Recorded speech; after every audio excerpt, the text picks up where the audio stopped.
What's going on, initiates? Sly here, and thanks for checking out another Mass Effect Andromeda video. Now, there has been a lot of speculation about the Andromeda Initiative and its true purpose. There have been a few videos that have pretty much fueled the fire, and following that, no shortages of theories as to who's behind it or what the purpose of the Andromeda Initiative truly is. There's been things like Cerberus infiltrated the Council and organized this, all the way to Cerberus sleeper cells, and then, of course, the Council's evil doing. I have my own theories about all of this, but I'll get to those in a minute. But first, I wanted to talk about the Cerberus ties. So, as we all know, Cora Harper is second in command of the human Pathfinder team. She shares the last name with the elusive man, Jack Harper.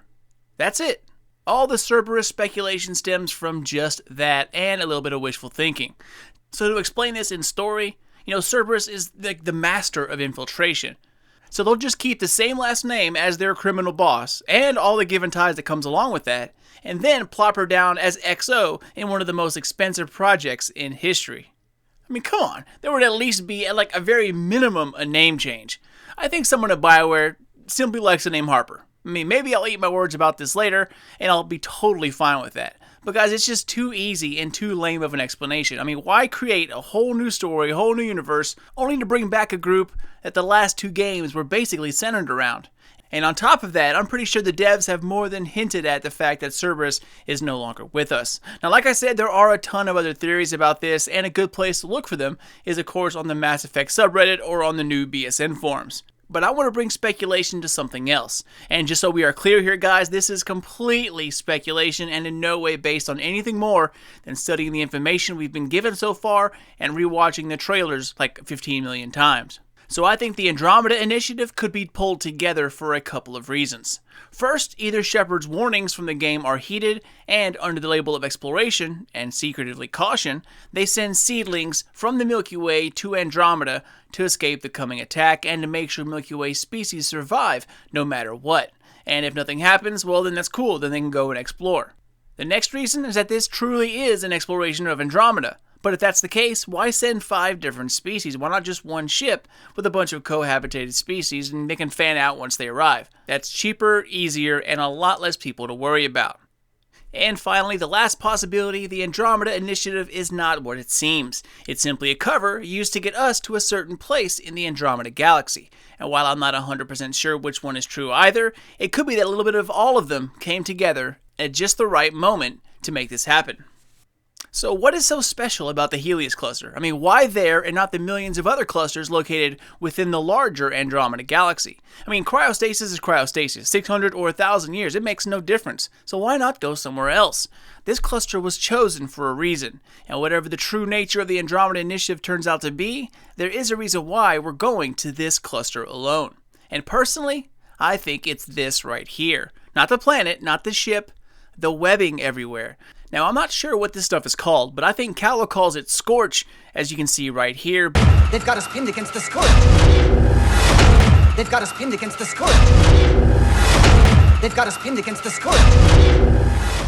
But I believe it's called Scourge, or Scourge, however you want to pronounce it. And you see the Tempest right here run into a small bit of it. So it's definitely a solid structure. Now, if you're asking how can they detect these small tendrils from the Citadel or anywhere else in the Milky Way galaxy? Well, I don't think they detected the webbing, rather the source of all of this webbing, and personally I think that is this right here. Now, I talked about this from the breakdown video I did a few days after this was released, and we're not looking at a galaxy here. This is the Helios cluster within Andromeda. Now, clusters are just that, clusters of solar systems. They are grouped into larger clusters, and then those clusters form the galaxy itself, spinning around usually a supermassive black hole, which keeps everything from flying apart. Earth's cluster is called the local cluster, and we're located within the local group. But we don't have a black hole keeping our clusters together in the Milky Way galaxy. Now, it's not to say that a black hole in the middle of a cluster isn't possible, but not one of this size. I mean, it's absolutely immense and would swallow up everything around it very quickly. Well, quickly in at least in astrological terms. Besides, what idiot would pick a new planet for humanity next to a humongous black hole? No, I think this massive structure is a living center of all this webbing we've been seeing. I'm afraid to call it Scourge because I'm not 100% sure that's what it is called, but in any case, whatever the reason for Andromeda, I believe this is why we chose the Helios cluster, something so powerful it can be detected from the Milky Way galaxy. and something that isn't natural. So something that's not natural and that powerful is surely a question worth looking into. Now, if you look closely at some of these smaller arms of this webbing, notice that they have like a distinct pattern of lights and color to them, a different shade of black versus the background of space. Here's another shot from a different part of them. Now take those two and then look at this. Past the ships here in the background, you see one solid mass with the same features as before. It's just not vine-like. It's a solid piece, and obviously it's being protected. You can see that by the massive number of ships all over the place. I believe this is what the massive object in the middle of the cluster is, the source of all this webbing, and on top of that, the reason why we're heading to this particular spot within the Andromeda Galaxy.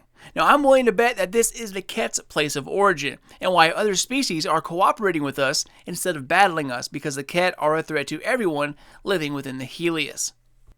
Like I said, this is all just a thought, and backed up by nothing more than questions and evidence from trailers.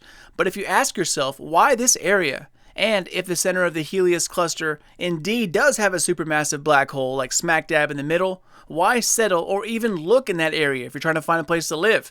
If you have to move your entire civilization again in a few, 100,000 years, while it gives it plenty of time to prosper, you would at some point have to move again. And moving an entire planet is no easy feat. So that just does not make sense to me. Not to mention radiation and all kinds of time manipulation craziness that just isn't suitable for a long-term goal. While we won't know until we actually get our hands on the game itself, let me know what you guys think, guys. Did I feel like I missed something? And feel free to talk about it in the comments below. And even though I may not reply to everyone all the time, I do read all of my comments. So definitely keep them coming.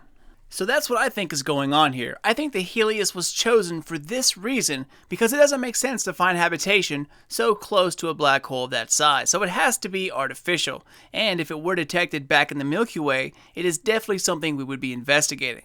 Now, I'm not saying that the Andromeda Initiative is evil or has any kind of long-term evil plans or anything like that. I think we are in Andromeda to explore and eventually find a suitable place to live. But I think that isn't the only part of the plan.